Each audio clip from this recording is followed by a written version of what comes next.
Oke, bagian yang ini ada dua bagian, tapi saya akan fokus ke how to review and comment on a contract ya. Adding value to the deal nih saya akan jalan cepat aja untuk feedback kita, karena memang itu juga penting ya. Tapi memang itu tidak bisa dipelajari begitu aja, itu berjalan dengan pengalaman dan pengetahuan sebetulnya. Kalau tidak dibarengi itu agak susah tuh. Ya, jadi menambah nilai ya, adding value to the deal. Kalau selama ini kan kita belajar kontrak drafting ya udah bagaimana kita merancang suatu kontrak kan gitu ya. Bagaimana kita menerjemahkan kesepakatan bisnis ke dalam suatu kontrak kan tujuannya itu. Dan itu yang penting juga memang. Tapi kalau kita udah lebih advance sebagai lawyer, lebih berpengalaman, maka cuman begitu kan kurang. Kita harus bisa beyond that ya. Jadi kita harus bisa advice klien sebetulnya juga dari segi bisnis. Dan itu yang banyak dituntut klien sekarang sebetulnya ya. Terutama kalau kita udah senior lawyer, kita dituntut memang untuk lebih mempunyai sense, bukan hanya terhadap legal, tapi terhadap bisnis juga. Bagaimana dari segi bisnis. Jadi banyak pertanyaan klien itu sebetulnya kan memang mungkin pertanyaan hukum, tapi kan sebetulnya sangat berkaitan dengan bisnisnya mereka. Umumnya begitu gitu ya. Jadi jarang yang hanya berkutat pada masalah hukum tok. Ya, masalah hukum tok kan biasanya itu ahli hukum aja yang bicara masalah filsafat hukum, lebih kepada aspek hukum, hukum murni gitu ya, tanpa melihat aspek hukum, aspek yang lain di dalam hukum. Nah, tapi kalau kita banyak membantu klien, itu kan klien kan masalah bisnis sebetulnya, masalah ekonomi. Jadi masalah hukum itu dilihat seringkali dalam aspek bisnis, dan disitulah sebetulnya peran kita, di mana kita bisa menambah nilai dalam suatu kontrak yang memang akan mengikat para pihak ya. Dan disitulah pengalaman itu ya, pengalaman dan pengetahuan akan bermain peran, di mana si advokat itu bisa memberikan nasihat kepada si klien untuk mengimprove bisnis deal-nya sebetulnya ya. Bisnis deal yang akan dilakukan oleh si klien itu. Nah, jadi ada 5 poin ini ya, ada uang, risiko, kontrol, standarisasi, endgame. Kita akan lihat secara cepat aja. Nah, di sini intinya masalah uang. Apakah klien kita berhak dapat lebih banyak uang atau membayar lebih sedikit ya. Ya, ini di sini selalu memang begitu sih. Masalah duit ini betul nggak kita memang, apa kita bisa lakukan suatu efisiensi nggak di situ ya. Harganya mungkin, apakah harga terhadap barang yang mau dibeli klien kita itu harga pasar ya, atau sebetulnya bisa lebih didiskon misalnya, atau karena nanti temuan uji tuntas hukum yang bermasalah kemudian menambah beban keuangan si calon pembeli, si klien kita sebagai calon pembeli, bisakah itu dinegosiasikan ulang misalnya ya. Jadi masalah uang itu, nah itu memang di sini juga salah satunya time value of money. Bayar lebih cepat di muka dengan bayar cicil pelan-pelan kan tentu nilainya beda ya. Kalau kita bayar lama kan tentunya kita mau kenakan bunga karena nilai uangnya juga udah makin turun. Tapi kalau kita bayar di muka mungkin kita malah mau minta diskon karena kan saya bayarnya di depan gitu ya. Nah, ini kan time value of money, klien umumnya tahu, tapi kan kalau advokat juga tahu kan akan membawa nilai tambah.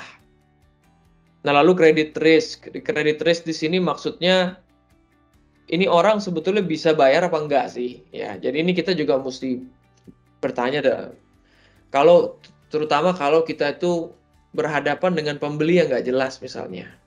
Ya. Ini pembeli ini siapa sih sebetulnya? Mereka tuh siapa sih? Di belakang mereka tuh siapa sih sebetulnya ya? Kalau ada pembeli yang nggak jelas kan mungkin kita juga bertanya-tanya, mereka nanti bisa bayar apa enggak? Nah, lalu bagaimana melindungi diri kita? Nah, itu kan ada risiko-risiko yang kemudian berkaitan dengan kemampuan bayar itu, kita harus mencari mitigasinya. Ya, ini kalau ada formula pembayaran. Apa risiko terhadap penggunaan formula pembayaran?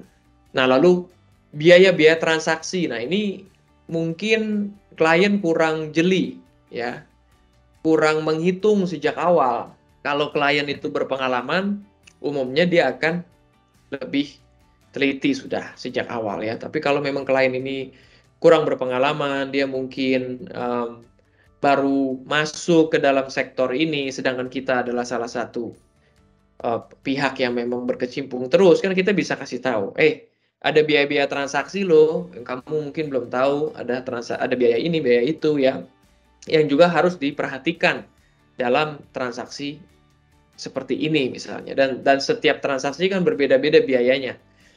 Sehingga biaya ini juga kita harus ketahui kan, biaya mana yang ditanggung penjual, biaya mana yang ditanggung pembeli, baik secara hukum maupun secara best practice. Artinya secara kebiasaan yang berlaku. Nah, hal-hal seperti ini kan perlu diperhatikan. Dan kalau kita bisa kasih tahu, paham kan, ini juga akan menjadi nilai tambah buat klien. Lalu accounting and tax issues. Ini memang dibilang rumit, iya rumit nih, ya. Karena setiap kali ada transaksi pasti akan berkenaan dengan pencatatan. Kan kalian kan mungkin waktu SMA ya pernah belajar mengenai akuntansi kan, harusnya ya, kecuali yang mungkin dari IPA ya. Akuntansi itu kan bahasanya dunia bisnis tuh. Jadi kalau kita memang mengurusi transaksi bisnis, ya accounting kurang lebih kita harus paham ya. Nah, tax itu kan sebetulnya mengikuti accounting. Cuman tax itu kan ada pengaturan tersendiri lagi, hukum perpajakan. Jadi ada pencatatan secara komersil, ada juga pencatatan secara fiskal kan, yang mungkin berbeda ya treatmentnya, karena pajak mempunyai pengaturan-pengaturan sendiri. Nah, jadi kalau kita tahu kan itu menjadi hal yang penting. Maksudnya contohnya seperti ini.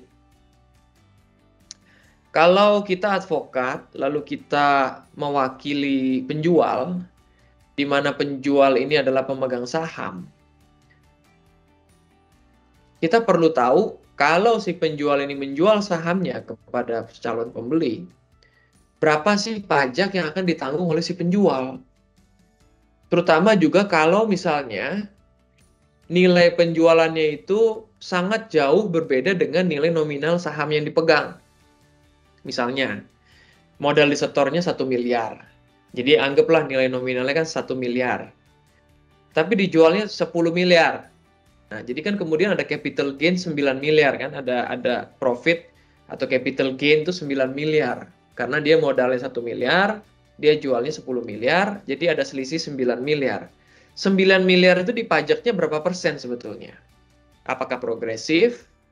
Apakah flat atau fix? Fix tax rate, misalnya 10%, 15%, 20%, tapi fix gitu ya. Atau bagaimana? Nah, jadi ini juga menjadi hal yang penting. Accounting and tax issues. Bagaimana pencatatannya? Kalau ini kita klien mewakili perusahaan, masalah accounting sangat penting buat mereka.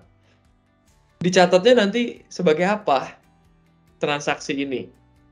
Lalu kalau transaksi ini belum selesai, saya masih nyicil, dicatatnya sebagaimana? Nah, kalau lawyer bisa kasih tahu seperti hal-hal seperti ini, itu kan tentu akan sangat baik. Ini soal 5W1H dan how much kan kita juga sudah pelajarin ya, betapa pentingnya ini. Lalu juga ada masalah endgame, ini kan juga masalah bagaimana menyelesaikan suatu transaksi dengan baik ya, maupun yang berakhirnya tidak baik. Bagaimana konsekuensinya itu kan menjadi hal yang sangat penting. Nah, risiko-risikonya apa? Dalam semua transaksi kan pasti ada risiko-risiko, dan itu macam-macam ya. Di sini dibilang ada 4 nih. Ya, ini tort liability ini kan jadi yang memang tanggung jawab secara hukum ya, atau bahkan penipuan di situ. Ada hukum kontrak juga, non-competition provision, ya bisa macam-macam lah, bisa ada beberapa. Intinya adalah itu semua bercampur. Memang dalam suatu transaksi pasti ada risiko, dan kita harus mengevaluasi, tentunya mengevaluasi risiko-risiko itu apa, Dan memitigasinya itu ya melalui kontrak drafting itu kan. Kita membuat klausul-klausul itu sebetulnya untuk memitigasi risiko-risiko. Jadi memang tidak ada yang 100% betul sebetulnya klausul di dalam kontrak, terutama kalau kita bicara yang non-rutin ya. Dalam transaksi yang non-rutin, itu kan klausul bisa berbeda-beda. Kalau untuk transaksi yang rutin mungkin sudah ketebak bagaimana modelnya bisa dibuat, kemudian distandarisasi ya. Tapi kalau untuk yang non-rutin kan tidak ada yang mutlak harus begini klausulnya, kan enggak. Karena memang risikonya akan berlainan, karena risikonya berlainan, mitigasinya berbeda-beda, dan itu mewujudkan klausul-klausul yang juga berbeda-beda. Masalah escrow ya itu salah satu memitigasi risiko ya. Jaminan itu kan salah satu memitigasi risiko. Ada indemnifikasi, indemnity agreement itu kan juga salah satu masalah risiko. Bagaimana memitigasi risiko. Jadi dalam setiap transaksi ada risiko, bagaimana asuransi juga salah satunya kan. Kita takut mobil kita nabrak lalu rusak dan kita nggak bisa bayar misalnya, kita asuransikan mobil kita. Ini something like that. Jadi di dalam suatu transaksi, di dalam suatu kontrak, asuransi pun juga bisa sangat berperan untuk menjaga resiko-resiko itu. Ya. Lalu yang mana yang memang kita bisa mengkontrolnya, yang mana yang kita nggak bisa kontrol ya. Dengan kata lain, yang mana yang memang menjadi bagian dari kewenangan kita, tapi juga ada pasti yang kita juga nggak bisa kontrol sama sekali ya. Nah, lalu juga ada standarisasi, apa saja yang menjadi standar dalam suatu klausul-klausul tertentu, apakah perancangannya sudah tepat, kabur nggak penulisannya, dan lain-lain gitu ya. Jadi ini kita juga harus lihat standar-standar tertentu yang memang sudah berlaku secara umum, apalagi standar-standar yang memang sudah ditetapkan oleh hukum kan. Jadi kita memang harus mengikuti, kita harus patuh pada apa yang sudah ditetapkan secara hukum yang berlaku. Oke, jadi itu sekilas saja secara cepat bagaimana untuk menambah nilai ya sebagai suatu advokat. Memang kita harus berupaya go beyond the normal contract drafting. Ya, ini nanti kalian dengan berjalannya waktu, meningkatnya pengetahuan, semakin banyak pengalaman dalam suatu transaksi, seharusnya itu feeling atau sense dari suatu transaksi itu muncul dengan sendirinya. Nah, tapi memang itu harus dipush ya, dipush selain dengan pengalaman dan dengan pengetahuan ya, karena kalau kita tidak punya pengetahuan terhadap sektor tertentu juga dan tidak gaul gitu ya, misalnya lawyer yang kurang gaul, kurang mengetahui perkembangan apa yang terjadi di sektor-sektor tertentu, yaitu akan lebih sulit tentunya. Nah, jadi kita sekarang fokus kepada how to review and comment. Selama ini kan kita belajar bagaimana merancang. Nah, bagaimana kalau sekarang kontraknya udah dikasih ke kita? Kontraknya udah dikasih ke kita diminta untuk review, kaji. Nah, review dan umumnya juga diminta untuk merevisi. Bukan hanya melihat, membaca, tapi juga merevisi untuk melindungi kepentingan klien tentunya ya. Nah, jadi sama nih sebetulnya step-nya dengan drafting. Informasi didapat dulu. Ini mengenai apa? Ini sektornya apa? Ini sektor tambang ya pelajarin hukum tambang bagaimana. Ini sektor properti ya pelajarin hukum properti bagaimana. Ini sektor kontrak konstruksi pelajari. Jadi atau ini sektor perkebunan ya pelajari sektor perkebunan gitu ya. Kalau ada pertanyaan dibuat listnya, apa saja sih yang mau ditanya, supaya sekalian jalan ya, jangan sampai kita bolak-balik ke klien juga itu akan mengganggu mereka. Lalu bisa ketemu, bisa meeting ya untuk betul-betul mengerti. Jadi maksudnya kan intinya kalau kita dilempar suatu kontrak, suatu draft, untuk mereviewnya secara benar, kita kan harus mengerti ini sebetulnya kontrak apa. Lalu setelah mengerti ini kontrak apa, kan kita juga harus tahu klien kita itu mau ngapain sih sebetulnya. Transaksi apa sih sampai kontrak ini harus saya review kan gitu ya. Apa sih yang dikehendaki oleh klien kita? Apa sih hal-hal penting yang mau dicapai oleh klien kita? Kan itu penting ya. Jadi itu kembalikan ke situ.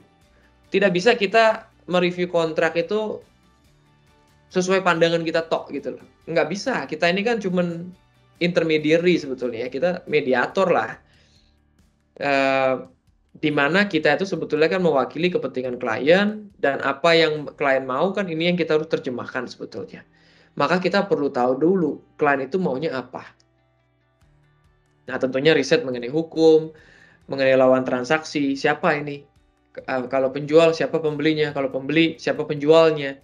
Lalu siapa partner kita? Gitu ya kan, tentunya beda-beda ya. Partner yang sudah bonafit namanya, track recordnya baik, orang-orang senang dengan mereka kan, tentunya akan berbeda dengan nih orangnya nggak jelas nih, ya kan? Atau banyak masalah hukum nih orang. Itu kan pasti akan mempengaruhi cara kita mendrafting. Kalau kita berhadapan sama pihak yang menakutkan misalnya, atau memang terkenal dengan berbagai masalah hukum, kita kan pasti akan lebih hati-hati lagi. Cari presiden yang tepat, ini kan template. Jadi kalau memang ini mengenai jual beli saham, ya cari template jual beli saham. Itu akan lebih memudahkan kita bekerja. Ya, bukan berarti terus kita harus 100% mengikuti itu kan, bukan itu maksudnya. Tapi paling tidak ada referensi. Dan dalam mencari presiden ini kan kita bisa cari lebih dari satu, ya, beberapa, sehingga kita bisa melihat yang mana yang positif, yang mana yang negatif, ya, yang mana yang bisa saya ambil, yang mana yang saya tidak perlukan. Nah, lalu daftar mengenai masalah dan kesepakatan bisnis. Jadi apa sih yang dianggap penting buat oleh klien kita, dan apa yang dianggap problem oleh klien kita, ya. Mungkin klien kita waktu kita menginterview, ngobrol, dia udah ngasih tahu, Pak Edi, mesti hati-hati tuh Pak, saya dengar izinnya itu udah expired misalnya, ya. Atau saya dengar bahwa mereka tuh masih ada utang tuh, dan mereka sudah default. Nah, jadi hal-hal seperti ini kan itu disampaikan oleh klien kita mengenai problem. Nah, problem itu kan kita mesti ketahui, dan kemudian kita mesti memitigasi kan. Artinya kalau ada problem kan ada risiko. Risiko mungkin dia masih punya utang tadi ya. Dan kalau risiko dia masih berutang, apakah bisa suatu saat dia dipilotkan misalnya sebelum transaksinya selesai? Atau apakah transaksi yang mau dijalankan ini mempengaruhi kewajiban dia kepada bank misalnya. Nah, ini kan resiko-resiko itulah yang kita harus tahu. Lalu terjemahkan ke dalam konsep kontrak. Nah, kontrak yang disampaikan kepada kita yang kemudian kita review itu kan lebih bersifat sepihak ya. Walaupun tidak selalu semua klausul itu bersifat sepihak tentunya. Mungkin dalam banyak klausul juga sudah seimbang. Tapi kan tetap diingat bahwa kalau itu kontrak disampaikan oleh pihak satu kepada kita, maka kan tentunya pasti ada klausul-klausul yang cenderung menguntungkan salah satu pihak, adalah pihak mereka, karena mereka lah yang membuat draft terlebih dahulu. Disitulah peran kita adalah kan menyeimbangkan itu ya, supaya lebih adil untuk klien kita. Nah, susun business terms secara urut yang telah Anda ekspektasikan akan muncul dalam kontrak. Business terms ini jadi yang mana sih yang menjadi bagian penting di dalam bisnis itu sendiri. Itulah yang menjadi utama kan, substantive business provisions atau bahkan action sections kan di situ. Itu kan yang isi dari kontrak sesungguhnya itu. Nah, lalu business terms ini kan juga maksudnya adalah istilah-istilah bisnis ya yang akan terpakai di dalam suatu kontrak. Tanpa persiapan ini Anda tidak bisa mereview kontrak secara efektif. Anda tidak akan mempunyai wawasan tentang rencana bisnis atau alat yang akan dipakai untuk menentukan apakah draft yang sudah dibuat merepresentasikan persetujuan tersebut ya, atau bisnis deal tersebut ya, maksudnya ya kesepakatan bisnis tersebut. Jadi memang ada prosesnya. Tidak bisa kita langsung lompat review gitu ya. Karena itu banyak itu kesalahan pemula ya. Bahkan yang tidak begitu pemula juga masih seringkali salah, terburu-buru mereview, lalu merevisi. Dia merevisi pasal-pasal dengan berani gitu ya. Padahal pasal itu maksudnya nggak begitu gitu. Jadi dia nggak mengerti kontrak secara keseluruhan. Tapi ketika dia melihat salah satu pasal yang kayaknya out of the norm gitu ya, tidak normal dan dia tidak suka gitu ya. Lalu ini lawyer langsung merevisi gitu ya. Padahal dia belum memahami konteksnya apa gitu. Jadi dia cuma baca teks tanpa memahami konteks. Kan teks itu kan di dalam konteksnya. Jadi nggak bisa berdiri sendiri gitu. Nggak bisa ditafsirkan juga sendiri terpisah dari yang lain. Jadi kalau ada klausul yang memang nyeleneh gitu, terkesan nyeleneh kan juga harus dilihat kaitannya dengan klausul-klausul yang lain. Apa ini? Kenapa kok sebetulnya ada klausul seperti ini? Nah, kalau memang secara konteks itu masuk akal ya nggak ada masalah gitu. Nah, itu seringkali itu kesalahan pemula, belum memahami konteks, dia melihat teks, lalu dia langsung menyimpulkan begini, menyimpulkan begitu, dia langsung merevisi ini, merevisi itu. Itu malah sebetulnya tindakan itu merusak kontrak yang ada gitu loh. Karena dia tidak mengerti aja, merusak kontrak yang ada akhirnya. Itu pertama. Lalu yang kedua, membuat kesan yang negatif ya bagi pihak lain gitu. Negatif dalam arti ya nggak paham nih artinya. Main-main revisi begini begitu tanpa memahami konteksnya apa.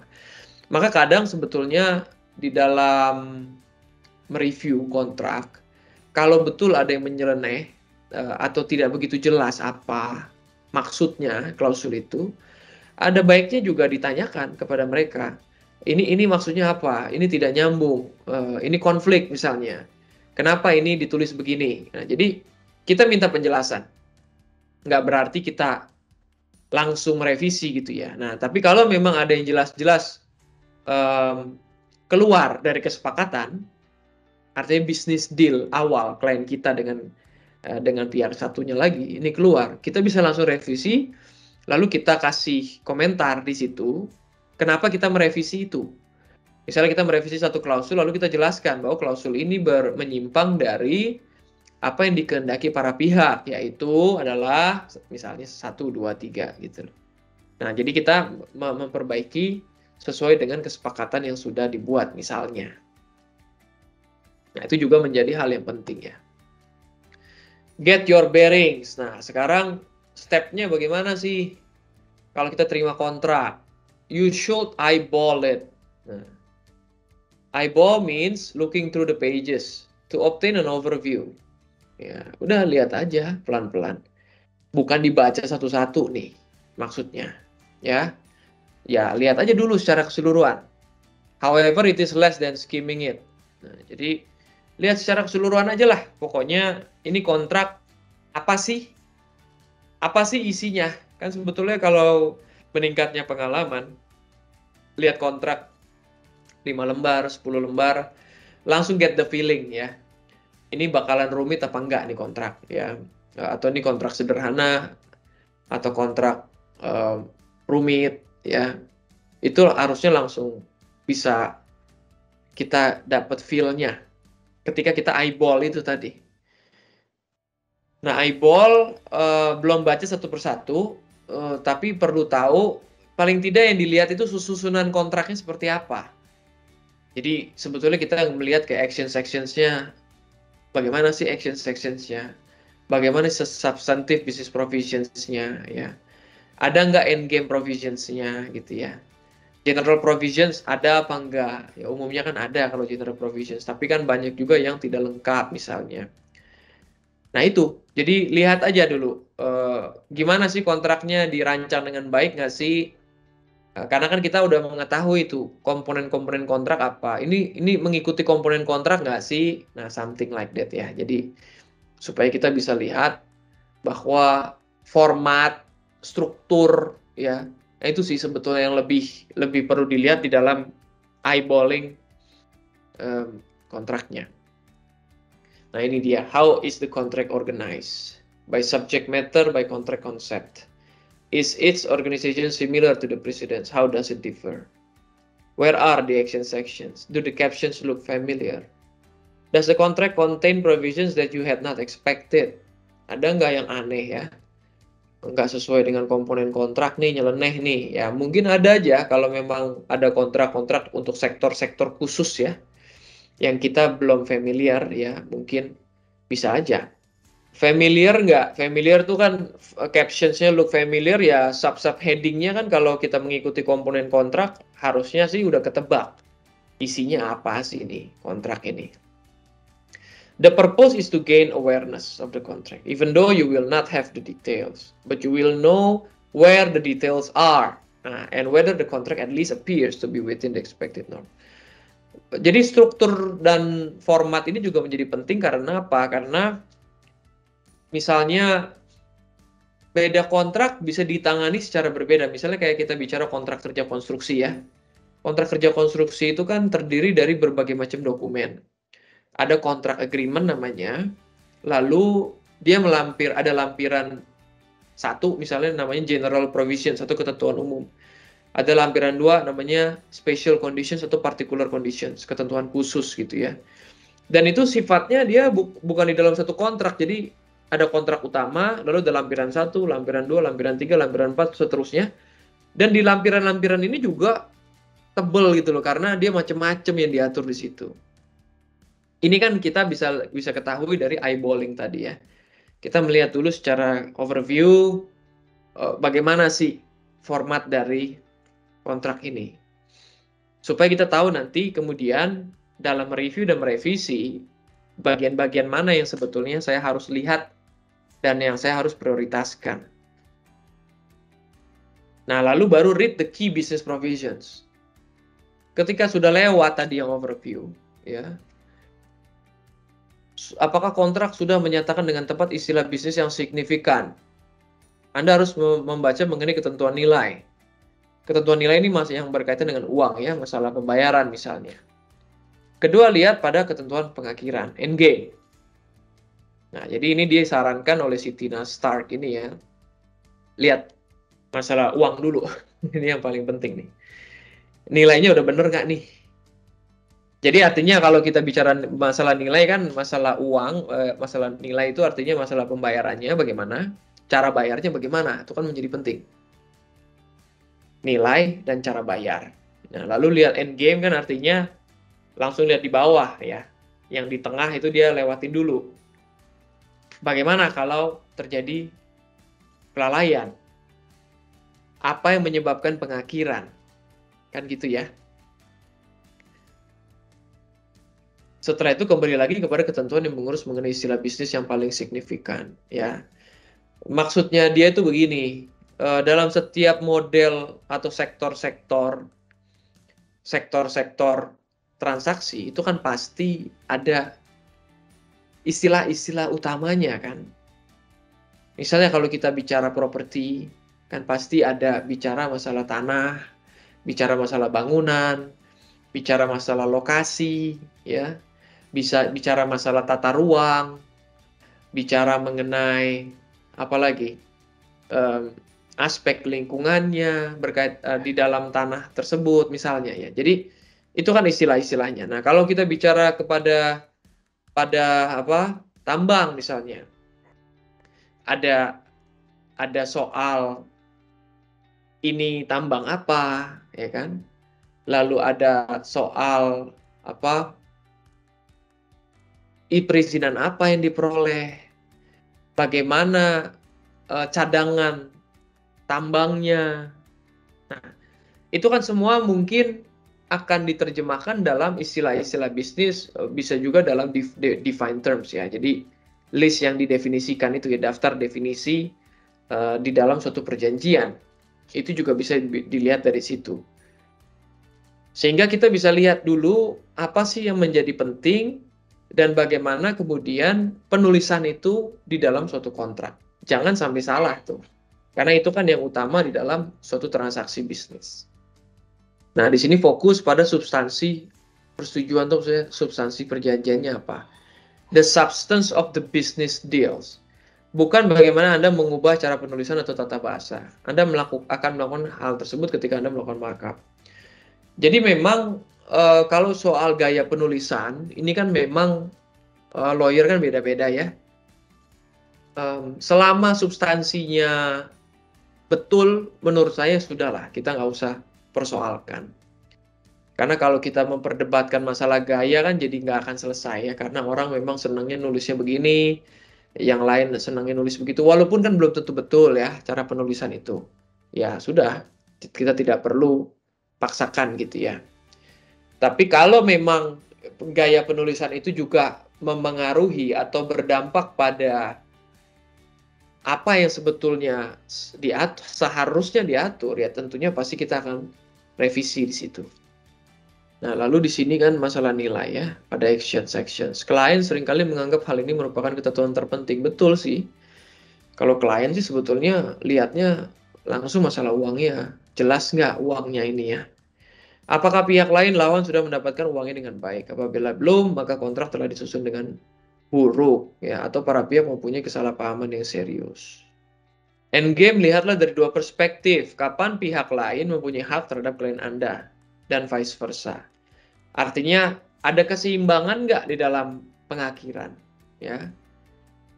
Selain itu konfirmasi juga bahwa kontrak mengurus mengenai hal lain. Maksudnya jangan sampai ada hal yang belum diatur gitu loh akibat pengakhiran ini. Nah, ini misalnya deposit dikembalikan, ada pembayaran setelah pengakhiran ya. Endgame and money provisions often go hand in hand ya. Jadi maksudnya adalah mengenai nilai tadi yang di atas dengan akibat pengakhiran, pengaturan mengenai pengakhiran ini kan pasti selalu nyambung. Kalau saya default, uang saya bagaimana? Apakah akan dikembalikan atau hangus? Kalaupun hangus, berapa yang hangus? Semuanya kah atau sebagiannya dikembalikan? Ini kan pasti berkenaan dengan uang selalu. Masalah antara money provisions dengan endgame. Nah, jadi ini memang yang disarankan untuk selalu kita lihat awal ketika kita mereview suatu kontrak. Nah, baru kemudian setelah kita mereview bagian-bagian yang penting, baru kita baca semuanya. Nah, ini penting nih. Memang mau nggak mau harus kita baca. Supaya betul-betul get the feeling dan get the understanding of the context ya. Tadi seperti saya bilang, jangan sampai kita cuma baca sepotong-sepotong, tapi akhirnya kita tidak memahami sesungguhnya apa.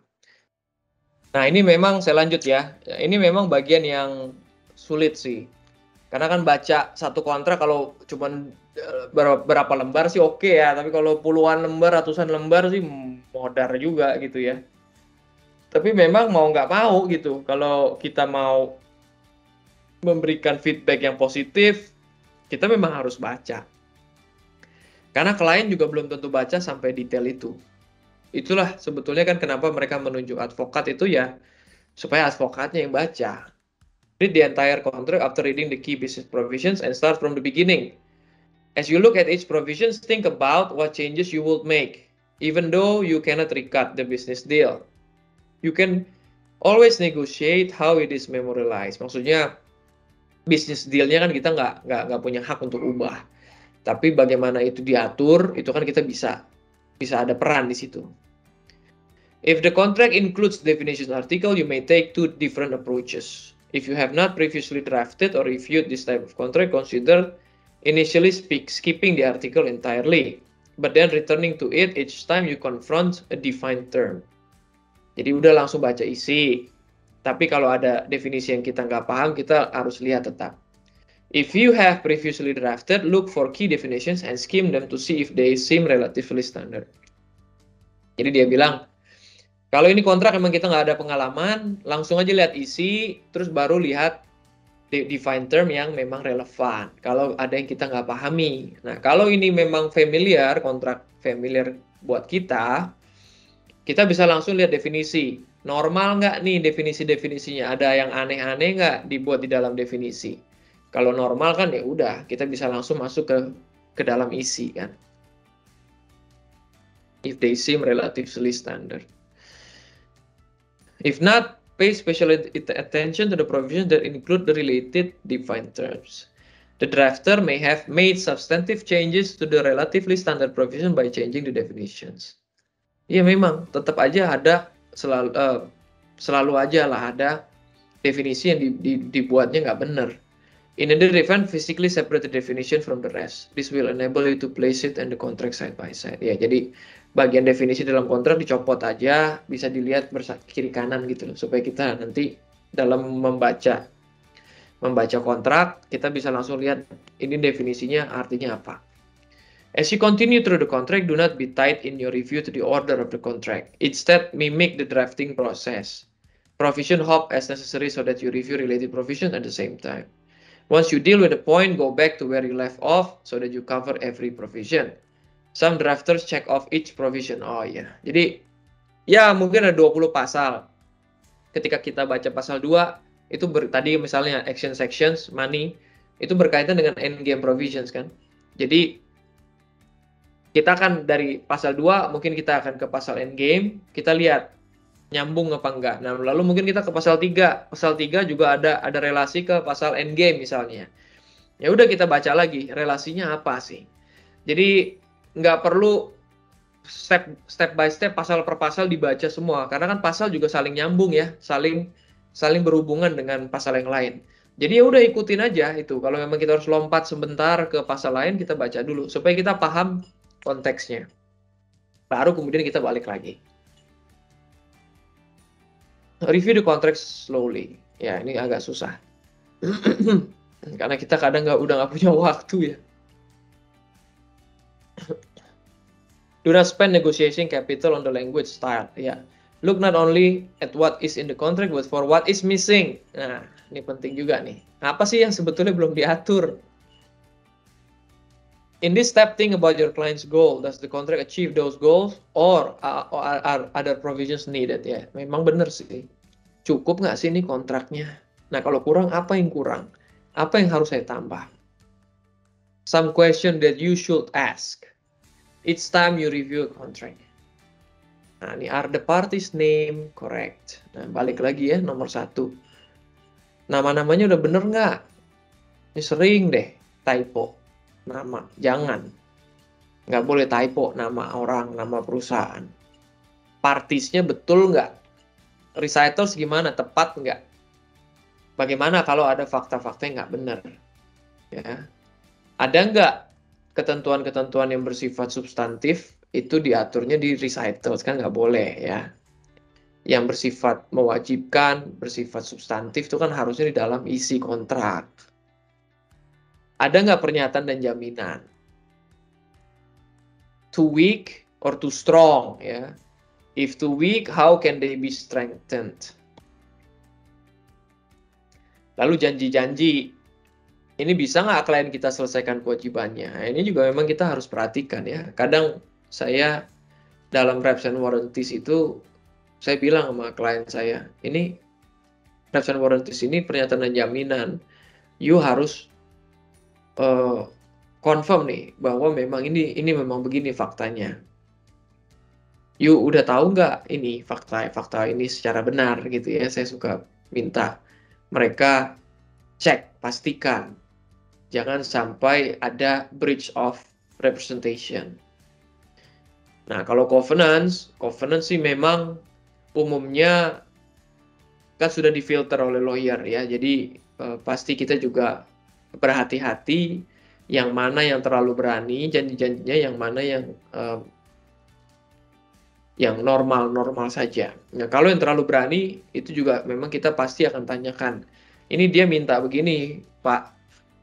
You bisa nggak nih supply ini secara tepat waktu sesuai dengan permintaan misalnya.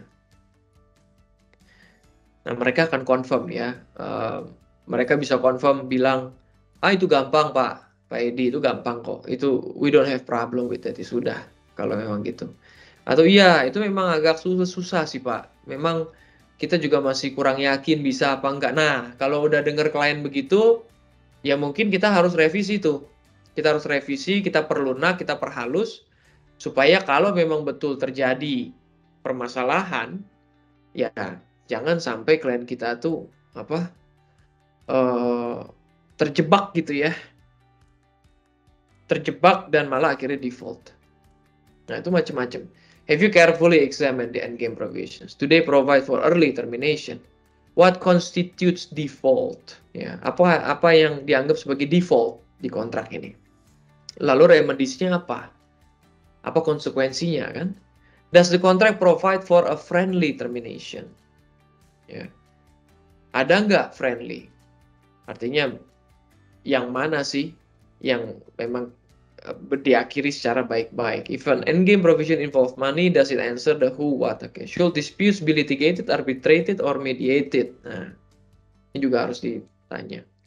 Karena tidak semua kan harus diselesaikan langsung ke arbitrase atau pengadilan ya. Mungkin ada baiknya diselesaikan melalui mediasi dulu. Jangan langsung ke pengadilan. Once you have been through the contract and convert, you must prepare your comments. Nah, jadi maksudnya selain revisi, ada komen. You have 3 choices. In declining order, a detailed markup along with the accompanying memorandum. A memorandum discussing the major points. Oral comments convey ya. Oral comments yang paling weak lah. Karena oral comments itu mungkin kalau klien kita minta, Pak Edi cepet aja Pak, lihat cepet aja, terus kasih saya feedback Pak, kontraknya bagaimana. Paling jarang sih saya mengalami ini, yang oral comments. Kebanyakan paling tidak itu yang discussing the major points itu. Jadi kita cuma diminta review cepet aja, tetap sama, cepet, cuman kasih major points-nya Pak. Nah, di situ kita juga bisa kasih major points. Yang paling sering tentunya yang pertama ya, a detailed markup of the contract along with accompanying memorandum. Saya sih nggak pernah kasih accompanying memorandum ya. Saya tuh, maksudnya memorandum tuh dalam arti, saya email aja udah. Saya kasih keterangan dalam email, inilah major points-nya yang perlu mendapat perhatian, lalu terlampir revisinya, ya kan? Dalam markup. Markup tuh maksudnya kalau kita tuh pakai Microsoft Word, di track changes-nya diaktifkan ya, track changes. Jadi setiap kita menghapus, setiap kita menulis hal baru itu kelihatan di dalam Microsoft Word. Itu penting sekali untuk dunia lawyering.